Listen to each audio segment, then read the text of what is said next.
Our speaker today is Kyle Jolliffe from Toronto, Canada. He's been here at our Wichita Postcard Club show several times, and we are grateful to him for a number of programs. He's with us today for another program, and he calls it The History of the Original World Trade Center Site in New York City.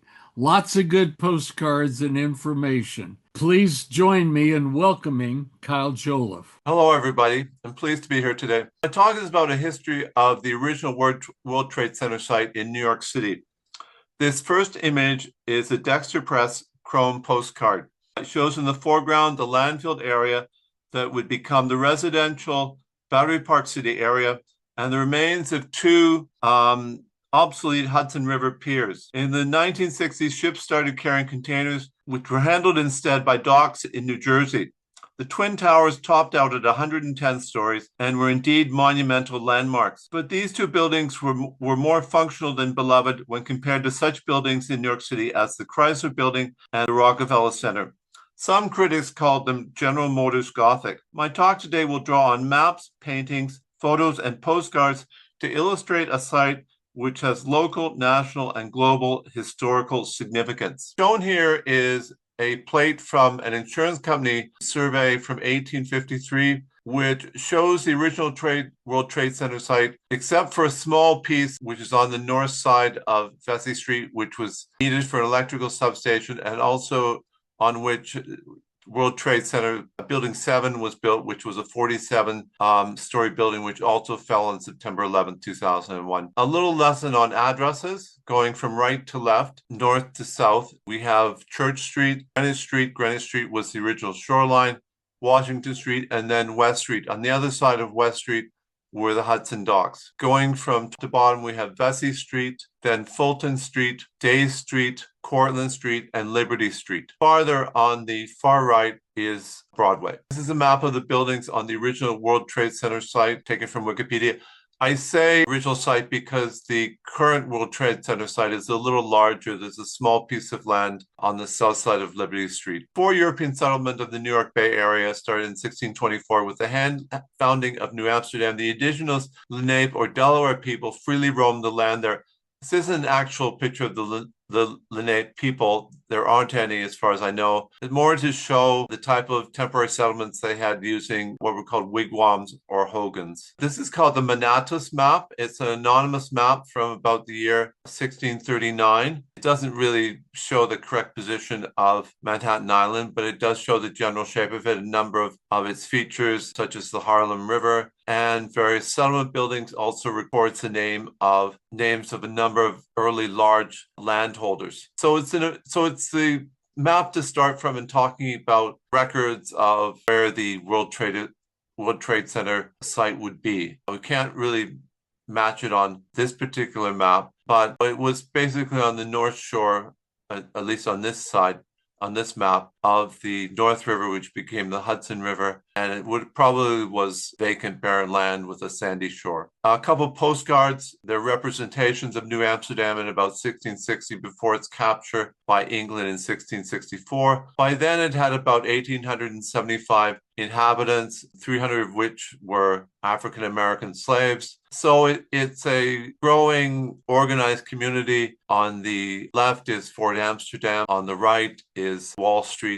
The World Trade Center site was not within the walls of New Amsterdam. The card on the right is a tuck card by Charles Flower. Some of you may be familiar with him. Both images appear to be based on the Costello map of the city from 1660. They illustrate that it's a fortified, compact settlement and that trade is important. Some early features which were later filled in, such as Canal Street. So the first map with an inkling of the shape of the World Trade Center that would come is the Line Bradford Plan of 1730. On the inset, we have Crown Street, the former name for the American Revolution of Liberty Street. We also have Old Windmill Lane, which became Cortlandt Street. It's a city that's growing, expanding slowly, but nonetheless growing. Lots of trade. Another later plan, the the Mareschalk Plan of New York in 1755. We also see on this street, Crown, later Liberty Street, Day Street, Partition Street, which became Fulton Street, also Church Street, which would later be extended all the way to Liberty Street. Shoreline, which has not yet been enlarged by landfill. This is the Mangan-Guerc Plan of 1803, which does show the same area in that Paris insurance map we looked at earlier, with Vesey Street on the north side, Church Street on the east side, Liberty Street on the south side, West Street on the west side. So the city is growing, more streets are laid out, more evidence of settlement. Greenwich Street is the road to Greenwich Village. An early print, part of a series of about 30 views. It shows the landing place at the foot of Cortlandt Street. That was the location of the Cortlandt Street ferry, which went to New Jersey. This slide illustrates the pull of the New Jersey shore, which at that point is only about 1,800 feet wide. So the Cortlandt Street ferry service started in 1764. We also see a steamboat there and another sailing ship. A bird's eye view of New York, Brooklyn in 1851. The city then had a population of 590,000. It's growing. The Erie Canal had been opened in 1825, bringing trade from the American West, greatly aiding the development of the city. There's lots of immigration. So city continues to grow. A stereoscopic view from Trinity Church, not far to the south of the future World Trade Center site. An early photograph taken from the top of Trinity Church, which shows the type of buildings that were now located in the World Trade Center's future World Trade Center area. And to the south of that, along the Hudson River, we can see sailing ships, residences, probably warehouses as well. Great photo. The city is now a great metropolis. By then, the city has more than 5 million people. Between 1910 and 1900, there was a population growth of 38.7%. The city really has become tremendously energized. Rapid transit is important. I looked at a map of the New York Harbor from about 1911 and counted 16 ferries running between New York and the New Jersey shore. South of 42nd Street, we can see one of those ferries on the card on the right side. On the left side, at its right edge. And the card on I've marked up to show the new Hudson Terminal building. A is the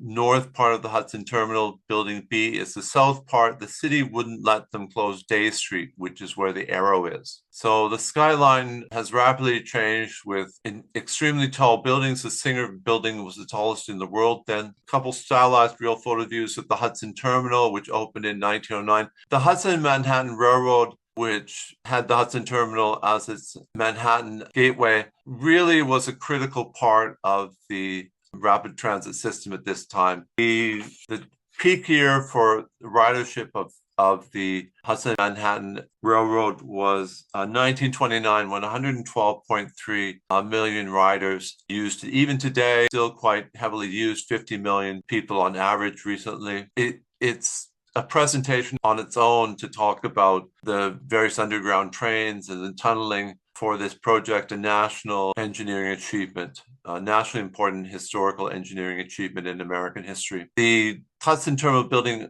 on the right is not entirely accurate.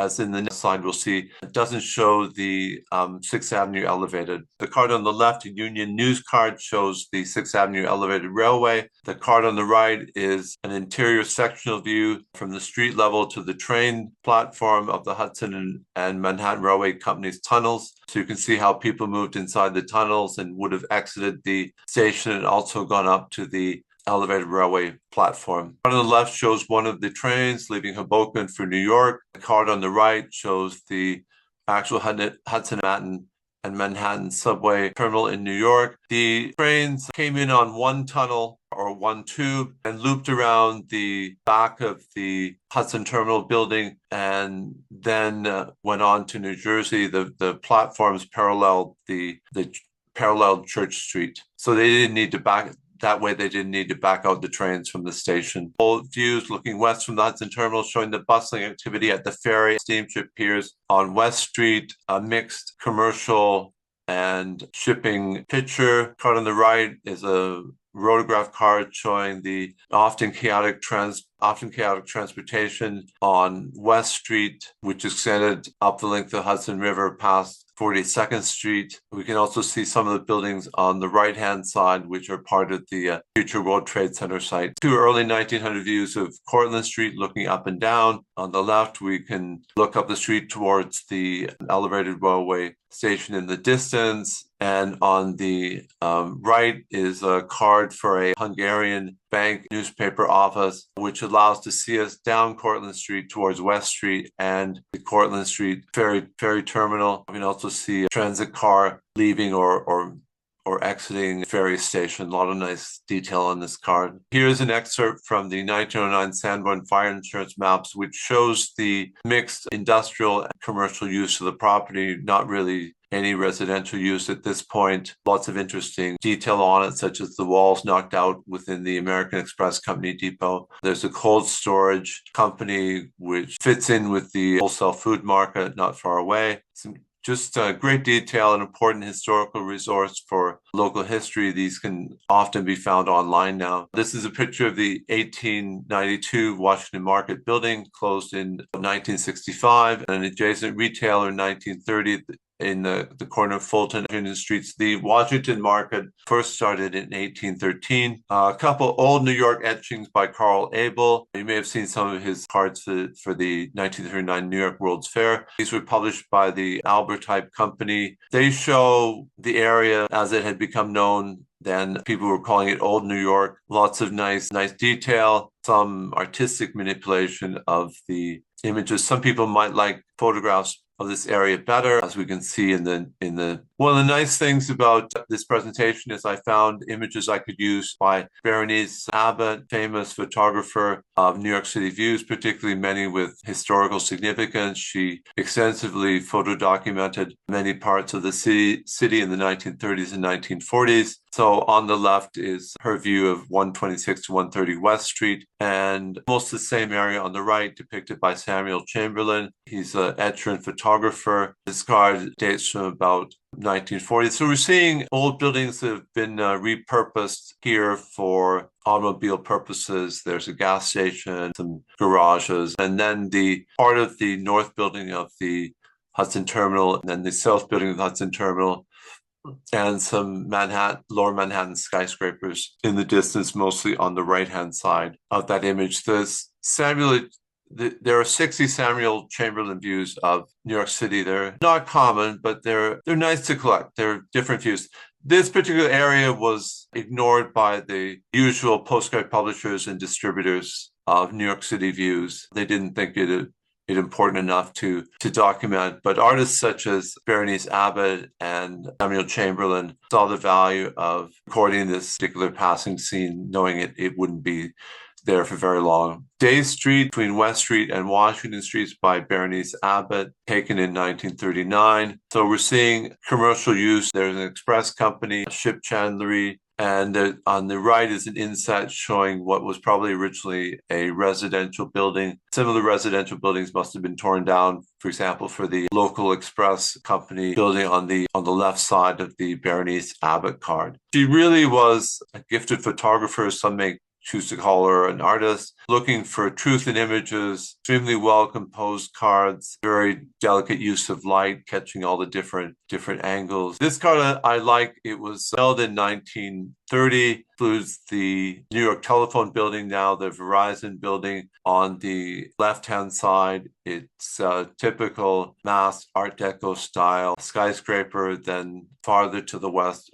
is the Jolliffe Building from 1913, also the Transportation Building. What's valuable is that for this presentation is it shows the relatively underdeveloped area between West Street and the Hudson Terminal in the red box. It's really mostly 3 to 6 story buildings. It wasn't developed, I think, or at least I surmise, because with the 2 Hudson tubes running under it, as well as the 9th Avenue elevated, it was difficult to redevelop. Also, the streets are on a very small plan, not the same scale lots and streets as on the Commissioner's 1811 plan. So this is really what developers were interested in building in the 1930s. Large mass skyscrapers according to the 1916 zoning bylaw in order to avoid streets becoming dark canyons, such as with the Equitable building on Broadway. Developers needed,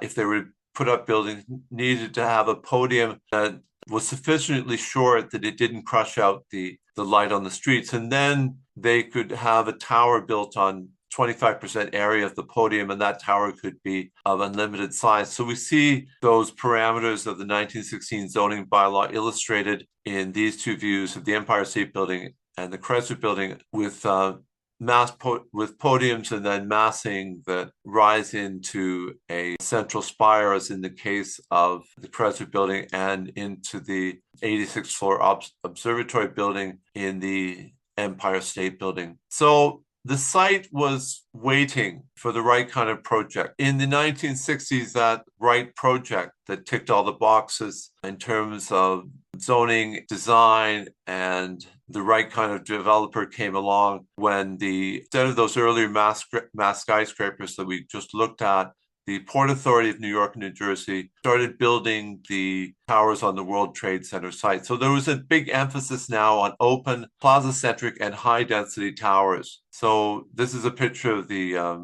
plaza at the World Trade Center site. It was spacious but bare, and it stood above an underground concourse linking the 7 buildings there. So people would have gone to food courts there, for example, in the underground concourse, as well as access the the reconstructed Hudson and Manhattan Railway station. The Port Authority of New Jersey took over the Hudson Manhattan Railroad as part of the development of this site. The Hudson Terminal building was demolished, and the platforms were moved back closer to the towers that were built on the site. The Port Authority acquired the 16 acres that they needed west of Church Street. The junky but lively and long-standing Radio Row area of stores was demolished despite protests. We can see a couple of pictures of Radio Row, one in the 1930s and one from 1967, which I suspect was a final closeout site. The edge of the photograph suggests that demolition has already taken place of adjoining buildings, so a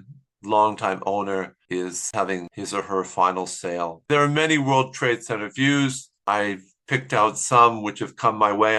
I don't specifically collect this topic, but if you collect New York City cards, you can't help but end up accumulating a number of these. The card on the left is a typical I love New York or greetings from the World Trade Center card with different towers and the other iconic landmarks of New York, such as the Statue of Liberty, the Empire State Building, and the United Nations site. The card on the right is a scarce card. It's for the Island Helicopter Corporation, which gave helicopter sightseeing tours of Manhattan.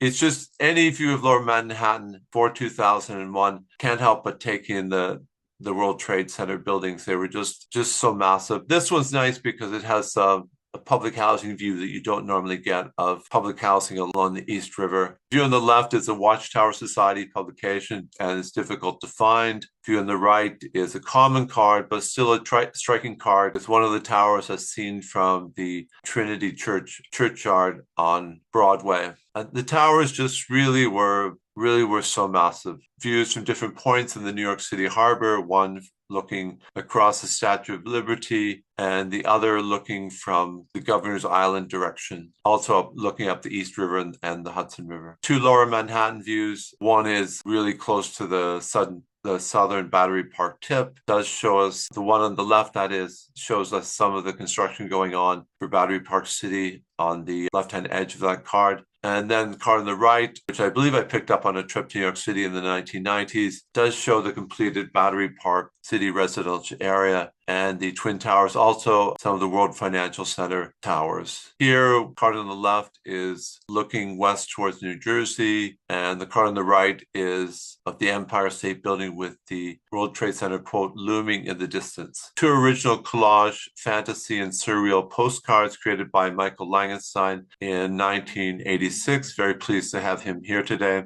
The card on the left is entitled Empire State Building, World Trade Center at Sea. The card on the right is Magnitude Manor. I quite like the bringing to life quality of these two cards. Really energizes these two buildings as supernatural forces. An aerial view of the deeply scarred Ground Zero, 12 days after the tragic and unthinkable events of September 11, 2001, in the blue area of the cursor. It's interesting for me that it shows us the original layout that's as shown on the Paris company insurance map, plus the World Trade Center Building 7 area where there was also the electrical substation. So the original plan created really out of colonial times and the expansion of the waterfront and West Street as a highway going up the west side of the Hudson River. It's for a moment tragically being exposed. I'm sure we'll all agree, all very sad and tragic. What has replaced after much discussion and delay is the rebuilt One World Trade Center site. It stands as the National 9/11 Memorial and Museum and holds the Freedom Tower with reflecting pools where the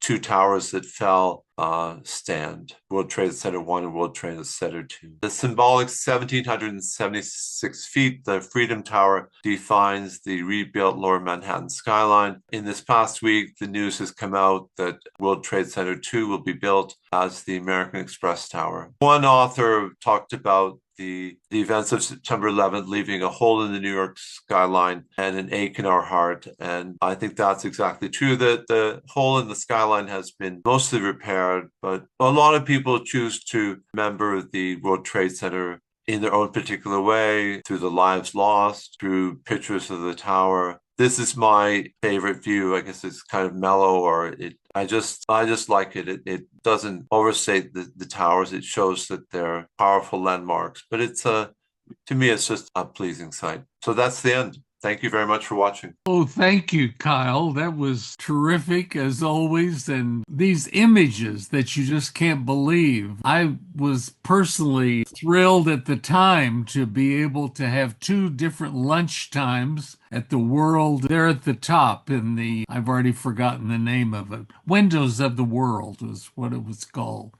One time it was clear, you could see everything. And another time it was cloudy and you couldn't see anything.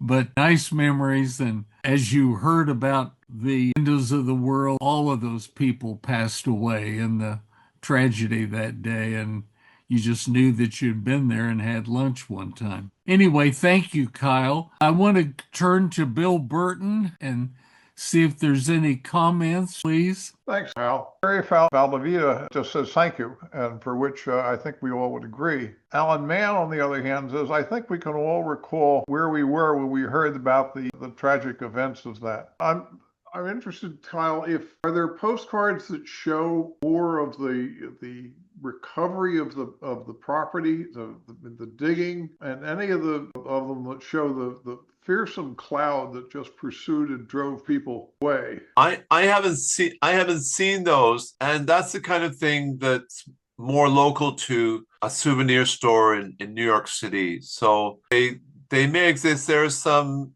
sort of anti-Muslim type cards that I did see on a trip to New York City not long afterwards, but I don't have any of those. There's in some ways a vast range of ephemera that could be collected in terms of postcards, stamps, covers, even admission tickets for the viewing platform after 9/11 at the site that had to be excavated that they called the bathtub. I haven't seen those. Okay. David Collier says, thanks for the fine presentation about the impact that it had on all of us. And I think, again, we'd agree that from the beginning to the end of that area was an enormous scar on all of our lives. Kyle, I was wondering if you had that whole puzzle. Do you have all the pieces, all the cards? I just have the first one. First one. And that Samuel Chamberlain, who was the publisher for him? Well, I think he really self-published those himself. He did a series of Yale University cards and also a series of New England cards. So they're called the American Scene Views. There's 60 in that series from New York City. Is he from New York City? The American Scene cards, Kyle? You have them in front of you? Yes, this is the back. Can people see that? Not back of it. It's the plastics on it. Can you turn it over? Oh, sure. I'm sorry. That's the card. That's the back seat, the back of the card. Okay. Many uncommon views of New York City in that series. Okay. Clarissa has shown us a card that says a large box that says Day of Infamy. I don't know whether Alan can pop that up on the screen or not, but it's a special postcard on the event. It's on the chat. It's in the chat. I don't know if anybody can see it. This is a special event card, you say, by Rick Geary? Day in Infamy, and it has a tower burning as well as the other two Oh, he locations. does. That's absolutely right. Yeah, just That's look at the quite a chat. card. Okay, I see it now. Everybody else could click in on the chat window. If you'll do that, you'll see the card. Yeah. But that's quite a card. Mm-hmm. Yeah. Beautiful. Okay, I don't have any more comments here, Hal. I'd like to give Michael Langenstein a chance to comment on the two cards of his in my presentation. I did those cards 40 years ago in 1986, and I fixed up a bunch of cards. When I first got to New York, I went to Times Square and bought some 10-cent postcards and started making collages. I just had these ideas of doing something with the World Trade Center. And the One Magnitude Manor is after the artist Kouch, who did that piece of sculpture of the two things that are one thing. It's like just what has one eye and one mouth. It's called The Kiss. That's where I got that idea to make that arch over the top, because I'm thinking there are two things. Also, I lived at that time at the base of the World Trade Center, and so they were always there for me. I also saw one of them. My loft is close enough that I felt them when the Trade Center went down. And that day I was out photographing, and I actually photographed the plane hitting the second tower. Oh. I actually saw that in real. It was like a unbelievable movie or something. Couldn't imagine, because I thought that when the plane hit it, it exploded out from the top, and I was just trying to figure out how they got up there to set the explosives, but it was the plane that cut through the side of the building from the top on the second tower. And I don't know, it was really horrendous. And then it's too negative to talk about. It's just so horrific. But I have a collection, actually extensive, large collection of World Trade Center and 9/11 cards. Clarissa might have more than I do, actually. I don't know if I have more, but I have two on the just aftermath. Oh, that's nice. That's great. I don't know if you can see them. Very good. I think I have a little collection. There is more from Rick Geary, if I can find it. Oh, he had the fireman. I bought that from Hal. There is this. Yeah. I did see that one. I can't find the fireman now. Something else I want to say is that the presentation also shows how New York City Oh, that one, yeah. is inextricably linked to the sea. It's very much a part of the World Trade Center. It has a connection to New Jersey, it has a connection to the piers on West Street. So it was urban redevelopment which produced monumental towers. The Port Authority of New York really had the legal and financial and political muscle to complete a massive project that involved propping up the path tubes. They had to sort of hang them from steel beams. And the same with the 9th Avenue subway to create that project, and a huge engineering achievement. Also, sadly, it was an enormous construction recovery achievement to reclaim the site in the days and months after 9/11, particularly with respect to the site basically being a crime site. One of the cards I made was the World Trade Center in the shape of a money sign.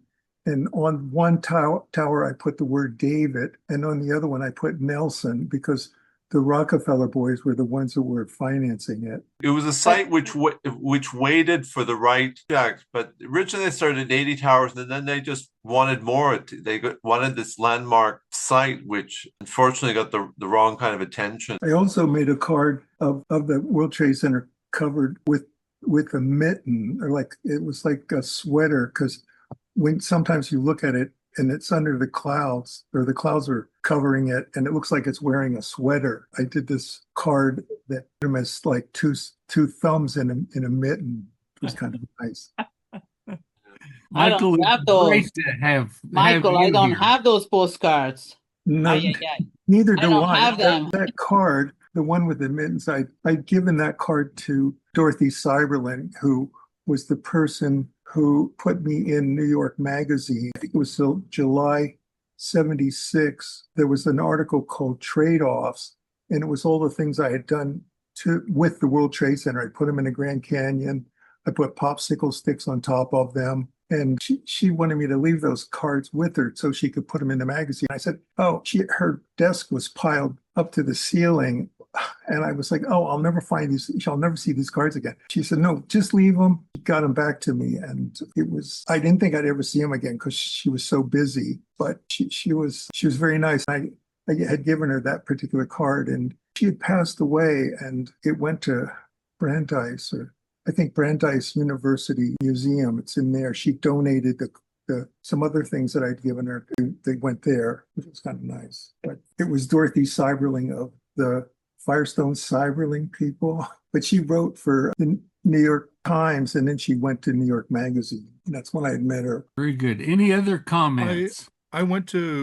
My wife and I went to the World Trade Center site a month or two after the disaster, and I bought a couple things from a vendor. They were selling pictures, T-shirts, and I understand some people felt that was just horrible for someone to be making money off the tragedy.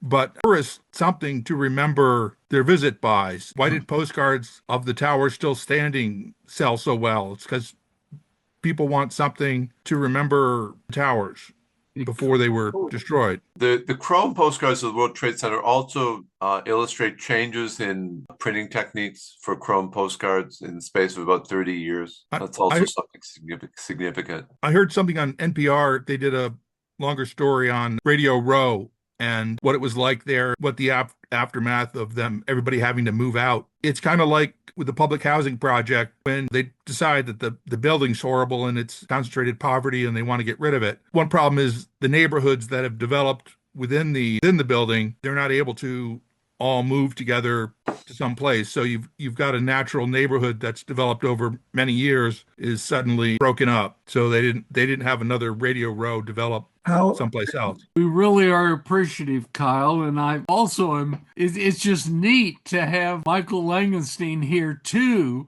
to think about his part of this before the disaster and after. If you had told me, I'd forgotten that you were out with your camera that very day. That's just incredible. Yeah, it's just very unbelievable. It's still hard to believe they're missing. Oh, yes, for sure. Thank you, everybody, for coming.